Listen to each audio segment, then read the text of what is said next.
নির্বাচন কমিশনের ব্যর্থতা আছে। তাদের এই ধরনের ভূমিকার কারণে আমরা শঙ্কিত হই যে আসলে শেষ পর্যন্ত গিয়ে নির্বাচনটা সুষ্ঠু হবে কিনা। সরকারি বাহিনী আমাদেরকে সহযোগিতা করছে, তারা সার্বক্ষণিক যোগাযোগ রাখার চেষ্টা করছে।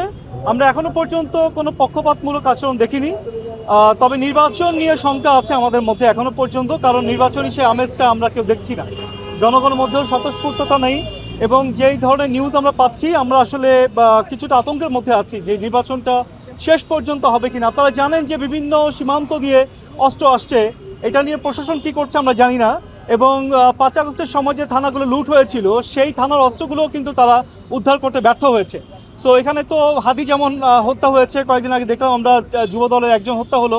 তো এই ধরনের ঘটনা যদি ঘটে আর যেভাবে করে সীমান্ত দিয়ে অস্ত্র আসছে, এই অস্ত্র আসা যদি বন্ধ করতে না পারে তাহলে নির্বাচন শেষ পর্যন্ত হবে কিনা এই আশঙ্কা কিন্তু আমাদের মধ্যে আছে।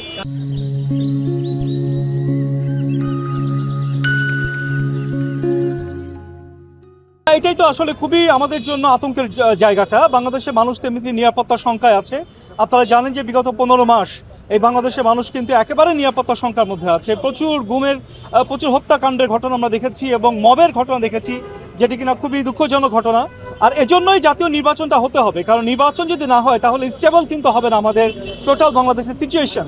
কিন্তু সেই নির্বাচনটা হওয়ার জন্য যে পরিবেশটা দরকার, আইন শৃঙ্খলা রক্ষাকারী বাহিনীর পক্ষ থেকে যে আপনার অস্ত্রগুলো আসছে, অস্ত্র যে উদ্ধার করা দরকার সেটি কিন্তু আমরা দেখছি না। আমরা প্রতিদিন খবর পাচ্ছি যে অস্ত্র আসছে, কিন্তু অস্ত্র উদ্ধার হচ্ছে এই ধরনের তথ্য কিন্তু কম আসছে। স্বরাষ্ট্র উপদেষ্টা জাহাঙ্গীরের ব্যর্থতা দেখছেন কিনা আপনারা?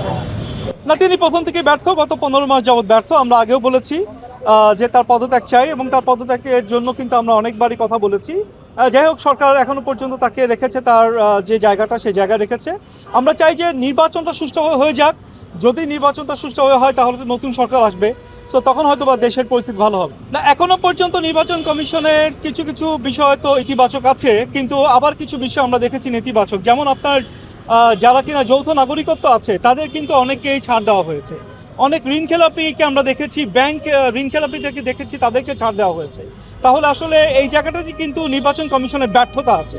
নির্বাচন কমিশন যদি প্রতিটা প্রার্থীর ক্ষেত্রে একই রকম কাজ করত, যেমন কুমিল্লায় যেটি আমরা দেখেছি যে একজন প্রার্থীকে তারা বাতিল করেছে প্রার্থীতা, এরকম বাংলাদেশে কিন্তু বিভিন্ন জায়গাতে অনেক প্রার্থীর কিন্তু দ্বৈত নাগরিকত্ব আছে এবং ঋণখেলাপি আছে।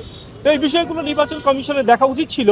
তাদের এই ধরনের ভূমিকার কারণে আমরা শঙ্কিত হই যে আসলে শেষ পর্যন্ত গিয়ে নির্বাচনটা সুষ্ঠু হবে কিনা।